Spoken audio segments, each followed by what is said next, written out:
Tonight, I'm going to dedicate my reading to family. This is a novel and poem, so the main character is an immigrant girl. Her name is Xiao Mei. And I'll probably talk a little bit throughout just so you have an idea of what's going on.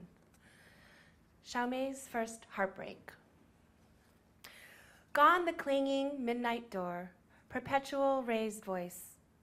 Xiao Mei wakes in the dew, the traffic of her heart missing. Her father did not say goodbye, or he visited her, a stealth owl dream. Either way, her memory does not appear at the short wooden door or trail her through the full streets like the older boys in the neighborhood. Her mother does not cry, but continues. Every morning, gruel, pickle, quick to school bag onto the noise of street. He disappeared into the black hole of America, an odd place with beer-drinking, restaurant-opening aunties and cousins who like cereal. No letter arrives.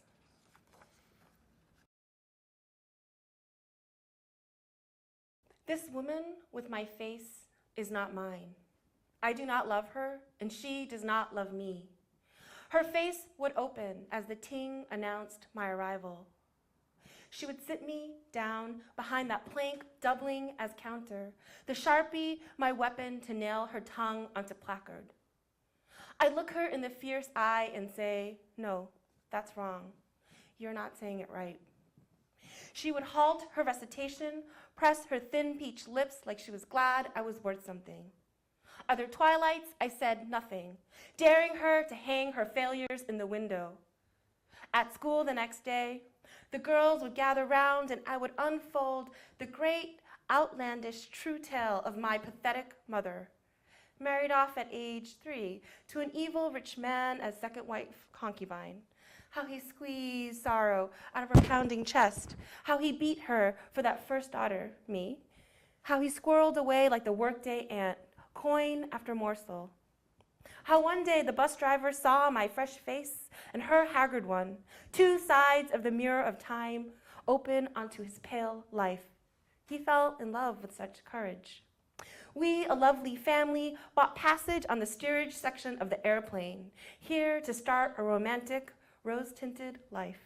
That classic immigrant story that breaks their little pilgrim hearts. And who could say otherwise? My mirror of a face ensconced behind a battling cash register, waiting for the munchies of college students or financial district secretaries on lunch break.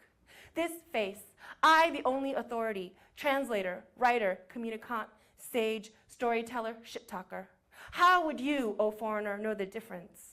How do you not know I'm not secretly in love with this face, which I have never hated as you first imagined? This secret society, an imperceptible nod we pass, a shit-talking language in which we say nasty things about all the foreigners we hate.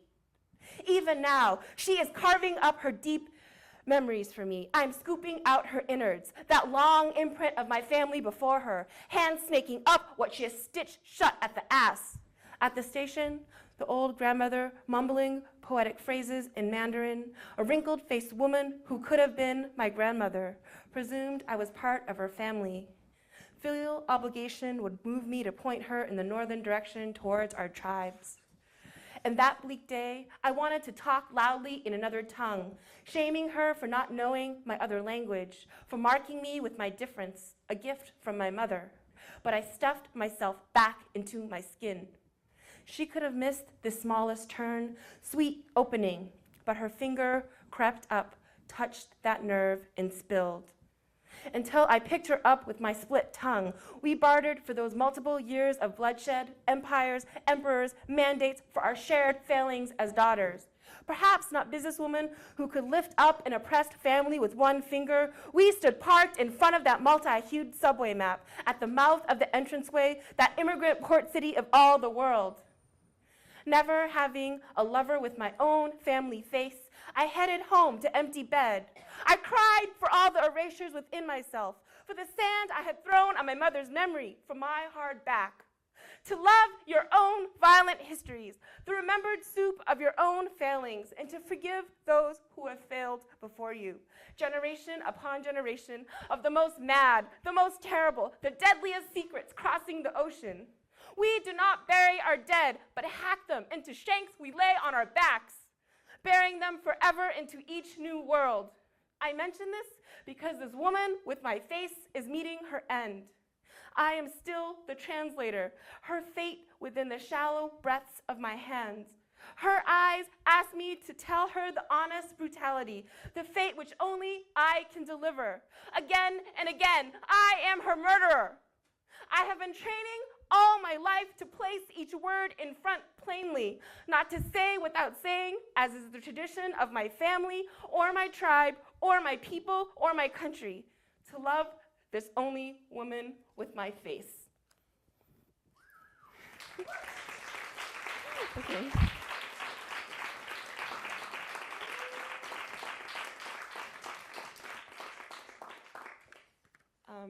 Okay. Now for something else.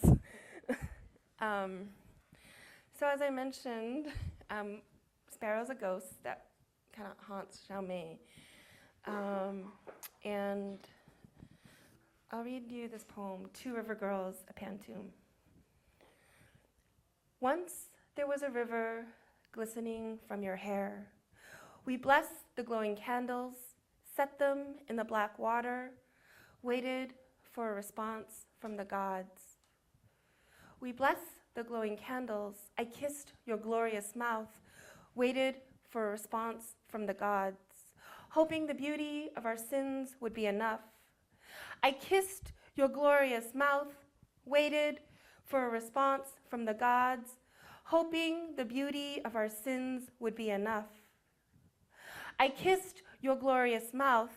Two girls descended from salt merchants by the sea, hoping the beauty of our sins would be enough. We could finally travel that backwards path. Two girls descended from salt merchants by the sea, the water rising from what was sacred. We could finally travel that backwards path, the stars listening to the songs of the gods, the water rising from what was sacred. I am kissing a new body into flesh, the stars listening to the songs of the gods. There will be no mischief tonight. I am kissing a new body into flesh. What is beautiful can be resurrected. There will be no mischief tonight. Only the honey between our mouths. What is beautiful can be resurrected, set in the black water. Only the honey between our mouths, where once there was a river glistening from your hair.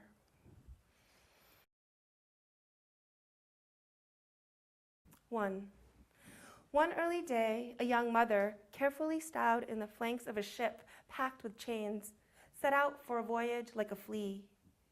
The mother was crossing to a weary house to be locked up next to the crab-filled waters. Each night, after the daily meal of gruel, the expectant mother prayed to the father, wedged between a field and a mountain. The father tasted each prayer like balm, like a blanket to lie down on beside the twisted wooden tracks he kept watch over.